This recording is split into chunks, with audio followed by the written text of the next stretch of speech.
کیونکہ جو ابتدائی جو سیاہی ہوتی ہے نا وہ جانے تک. اب دیکھیں ہم جب دیکھتے ہیں باہر مغرب کی جب نماز پڑھنے کے بعد بھی تھوڑا تھوڑا دیکھیں اجالا تھوڑا سا لائٹ ہوتی ہے تو اس وقت بھی نہیں چھوڑے. جب پورا ڈارک ہو جائے تو اس کے بعد آپ چھوڑ سکتے ہیں. تو یہاں وہ جو وقت ہوتا ہے نا وہ بہت ڈینجر وقت ہوتا ہے کیونکہ شیطان کیا کرتے ہیں اس وقت فساد مچاتے ہیں. اکثر جو آپ سنے ہوں گے کہ کسی کا پیر فریکچر ہو گیا, کسی کو جن بھوت نے پکڑا ہے, یہ سب چیزیں جو ہوتی ہیں اکثر آپ پوچھیں گے کس وقت ایسی چیز ہوئی تو بولیں گے کہ مغرب کے ٹائم میں گئی تھی نا باہر, جب بازار میں گئی تھی یا کہیں اور گئی تھی اس وقت ہوا ہے. ہم جب سنت فالو کریں گے تو یہ ایشو نہیں آئیں گے ہمارے ساتھ. اور اکثر عورتیں یہی ٹائم جاتی ہے باہر مارکیٹوں میں, یہ مارکیٹ میں جانے کا ٹائم نہیں ہوتا ہے, اس وقت نہیں جائے. اور بھی ہمارے پاس ٹائم ہے نا, مارننگ کا وقت ہے, اس وقت تو سوئے ہوئے رہتے ہیں. مارننگ کے وقت میں جب اٹھنے کا ہے تو سو جاتے ہیں, سونا ہے تو اٹھ جاتے ہیں. پھر تیسری چیز آتی ہے اقامت الصلاۃ میں خشوع و خضوع کے ساتھ پڑھنا, یعنی فل کنسنٹریشن ہونا چاہیے, اطمینان کے ساتھ نماز پڑھنا. جلدی جلدی نہیں, بولتے نا فٹافٹ میں نماز پڑھ کے آتی ہوں. مجھے ابھی تک سمجھانے فٹافٹ کیسے ہو سکتا ہے, اگر ایک سورہ فاتحہ ہی پڑھتے تو کتنا ٹائم لگتا ہے ہمیں. اس کی بھی ایک حدیث آتی ہے بخاری میں جو اطمینان سے پڑھنے کی بات کی گئی ہے کہ ابو ہریرہ رضی اللہ عنہ سے یہ روایت ہے کہ ایک بار یہ ہوا تھا کہ نبی صلی اللہ علیہ وسلم مسجد میں آ گئے تھے, تو اتنے میں ایک شخص آیا اور وہ نماز پڑھنے لگا. نماز کے بعد اس نے پھر وہ آ گیا آپ صلی اللہ علیہ وسلم کے پاس, سلام کیا اس نے. آپ صلی اللہ علیہ وسلم نے دیکھے کہ اس نے کس طرح نماز پڑھی ہوئی تھی, تو آپ صلی اللہ علیہ وسلم نے پہلے سلام کا جواب دیے. آپ صلی اللہ علیہ وسلم نے کہا ارجع فصلی فإنک لم تصلی, یعنی واپس جا کر دوبارہ نماز پڑھو کیونکہ تم نے نماز نہیں پڑھی. پھر اس نے دوبارہ نماز پڑھی, پھر سے آ گیا, پھر سے سلام کیا آپ صلی اللہ علیہ وسلم کو. پھر سے آپ صلی اللہ علیہ وسلم نے وہی بات دہرائی کہ جاؤ اور پھر سے نماز پڑھ کے آؤ, تم نے نماز ہی نہیں پڑھی ہے. تیسری بار بھی یہی چیز ہوئی, یعنی 3 بار اسی طرح اس شخص کو آپ صلی اللہ علیہ وسلم نے واپس لوٹایا. تو آخر میں یہ جو شخص تھا وہ کہنے لگا آپ صلی اللہ علیہ وسلم سے کہ اس ذات کی قسم جس نے آپ کو مبعوث کیا, میں تو اس سے اچھی نماز ہی نہیں پڑھ سکتا, اس لیے آپ مجھے سکھائیں کہ کس طرح پڑھنی چاہیے نماز. تو آپ صلی اللہ علیہ وسلم نے فرمایا جب تو نماز کے لیے کھڑا ہو تو پہلے تکبیر کہہ, پھر قرآن مجید سے جو کچھ تجھے یاد ہے وہ پڑھ, یعنی سورہ فاتحہ کے بعد. اس کے بعد رکوع کر. اب رکوع کر کے بعد دیکھیں کیا انہوں نے بتایا کہ رکوع کر اور پوری طرح رکوع میں چلا جا. یہ ایک ہوتا ہے اقامت الصلاۃ, پوری طرح رکوع میں چلا جا. جب یہ میں پڑھ رہی تھی تو مجھے میرے بچپن کی یاد آئی کہ ہمارے قاری صاحب تھے, ہم کو پریکٹیکلی سکھا رہے تھے نماز پڑھنے کا طریقہ. تو انہوں نے ہم سب کو جھکا دیا تھا اور کہا تھا کہ اگر تمہاری پیٹھ پہ میں چائے کا کپ رکھ دوں تو وہ گرنا نہیں چاہیے, اس طرح سے تم نے جھکنا ہے.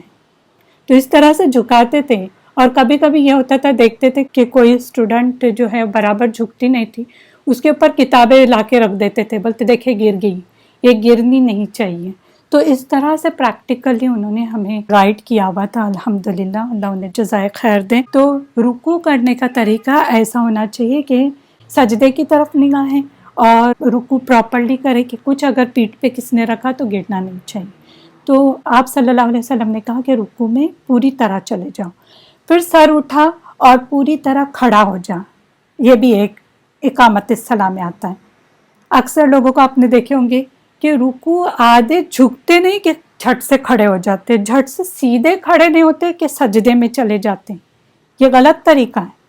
آپ صلی اللہ علیہ وسلم نے کیا کہا کہ پوری طرح کھڑا ہو جائے نا, اسٹریٹ کھڑا ہونا. اسٹریٹ کھڑا ہونے کے بعد پھر جب تو سجدہ کرے تو پوری طرح سجدے میں چلا جا. یہ بھی بہت امپورٹنٹ چیز ہے اقامت الصلاۃ میں کہ سجدے میں پوری طرح چلا جا. کیا کچھ لوگوں کو آپ نے دیکھا ہوگا کہ سجدے میں پتہ نہیں کیسے کہ 3 بار سبحان ربی الاعلیٰ بھی پڑھتے ہوں گے کہ نہیں. دوسری تو دعائیں چھوڑو, جھٹ سے اٹھ کے بیٹھ جاتے ہیں.